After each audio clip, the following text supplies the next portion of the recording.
Coming up on today's show, Jerry Jones had said they got two substantive trades they're working on. Is there another one coming? Or maybe not. Maybe that was just what I think, the Houston Texans and the trade down possibility. More free agency moves. If the Cowboys want to, they'll probably say it's a 365-day business. We'll break down some of the reports and claims on that. But remember, when the Cowboys do stuff, we have videos. Even if that's a 1 a.m. Eastern Time and 7 a.m. Eastern Time video, we got you covered. Hit that sub button, youtube.com/@CowboysTV. A popular suggestion, Dez Bryant has mentioned it, several of you guys in the comments, other content creators and some Cowboys media were like, yeah, sign Nick Chubb. On one end, I get it. On the other hand, our good friend Jane Slater has said that Nick Chubb was, quote-unquote, never in play for the Dallas Cowboys. And there are other names we're going to talk about here in a little bit.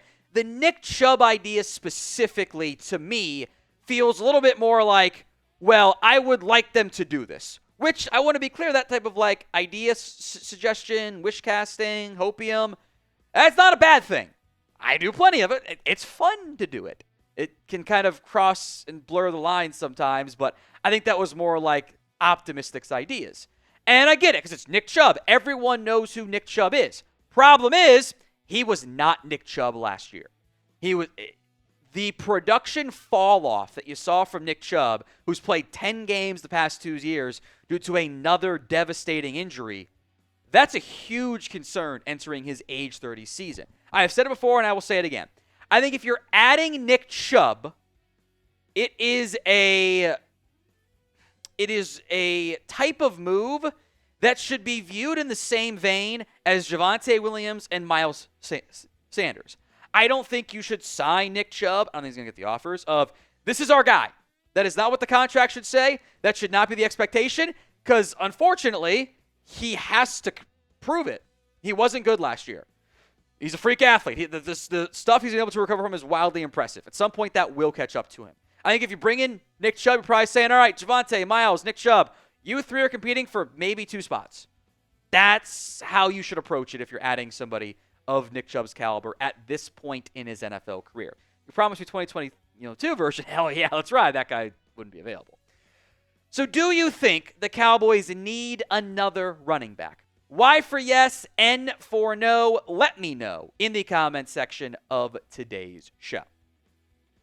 Let's go to Stephon Gilmore here. Now, Gilmore was also part of Jane Slater's report, but she actually didn't close the door on it with finality in the same way she certainly seemed to with the Nick Chubb element. She said, tweeted this out yesterday, for those Cowboys fans seeking more, I checked in on anything additional in the works. For instance, are guys like Nick Chubb or Stephon Gilmore in play?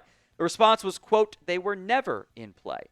And she later clarified that I don't think it rules Gilmore out in the future, though, if he is still available around training camp and they get a better handle on that room.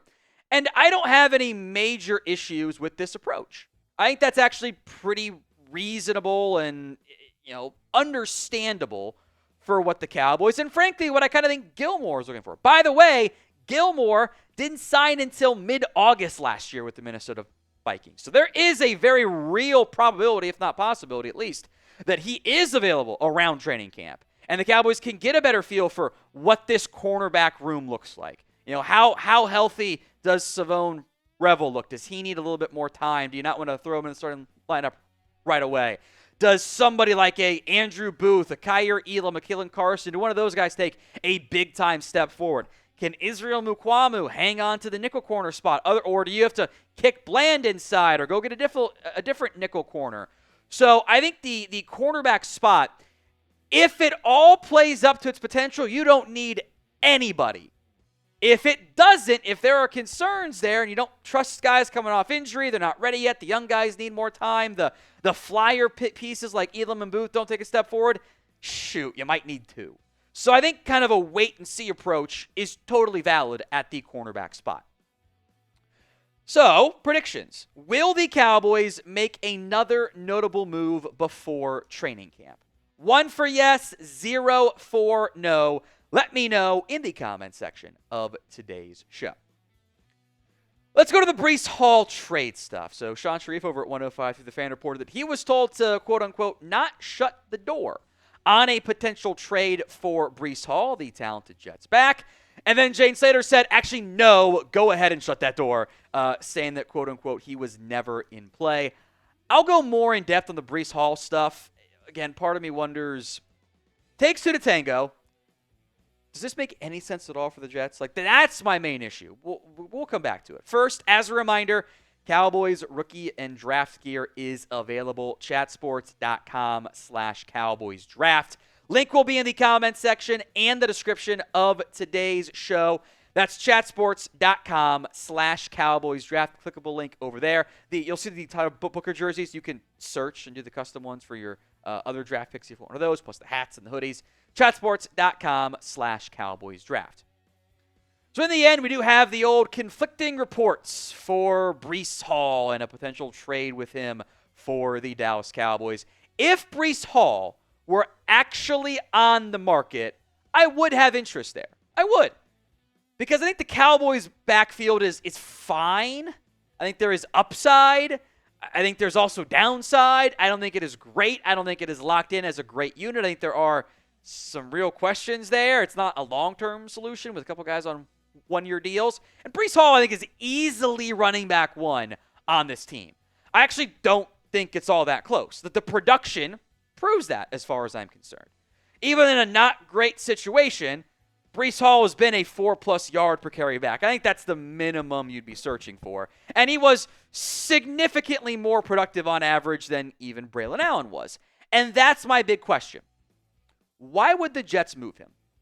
Why would the Jets trade away Breece Hall? I get there's been some maybe friction there and unhappiness, and they'll probably give Isaiah Davis and Braylon Allen touches. Breece Hall was their best back. He's got 1 year left on his contract. Their number 2 receiver is like Allen Lazard. And they're going to have Justin Fields as a running QB. I don't get it from the Jets side at all. If he were actually available, cool. Call. Why not? See what the asking price is. You can get him for a day 3 pick.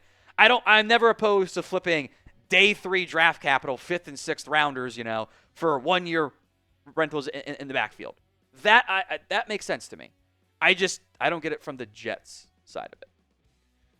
So name a player who you want to add. Could be trades, could be free agents, could be, maybe someone gets cut down the line. I don't think you'll have too much post-June 1st action, but those are all options. Let me know in the comments section of today's show. Other options that I've seen mentioned out there in the past, speculative more or less. Jair Alexander, who we've speculated about too. The money's an issue here. He's owed $17.5 million. The Cowboys can make that work. When healthy, Alexander fits what this team needs in the quarterback room, but do you trust him to stay healthy? The Packers might find a way to make this work for one more year. He's played double-digit games once in the past 3 seasons. 7-7, 16-4 is not very good. That's bad. But when healthy, he's talented. He's also maybe not the culture guy you want. Then again, they did that with George Pickens. Jalen Ramsey is available. I don't know why I put Rams in there. Clearly Dolphins. It's okay. It's not a big deal. The Rams are a popular destination right now for Ramsey. The money is also a sizable factor here. The Dolphins don't say really anything with a trade at the moment. The new team would owe them $21 million going into 2025. Is that a path that the Cowboys have any desire to do? I am not so sure. Alexander, I think there's a good chance he ends up back in Green Bay. We'll kind of see how that one plays out. Kind of feel like the Packers are playing hardball there. Dolphins said they were going to trade away Jalen Ramsey, but I don't. It hasn't happened yet. Actually, post June 1st could actually make some sense there. Najee Harris, I saw Bleacher Report throw him out there. I don't get that from the Chargers side. I know that they drafted Amarian Hampton in round 1. Najee Harris is the ultimate. He's going to get you 4 yards a carry every single season. That is like all he does. Repeatedly does it.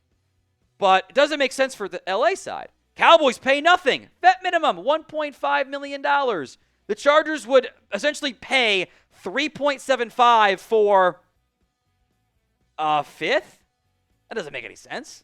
That makes no. LA would just keep him, and in case something happens to Marion Hampton. I've also seen, and I'm sure we'll get mailbag questions on it. DeForest Buckner. I don't really get it from the Colts side at all. But yeah, sure. I think it makes no sense for Indy.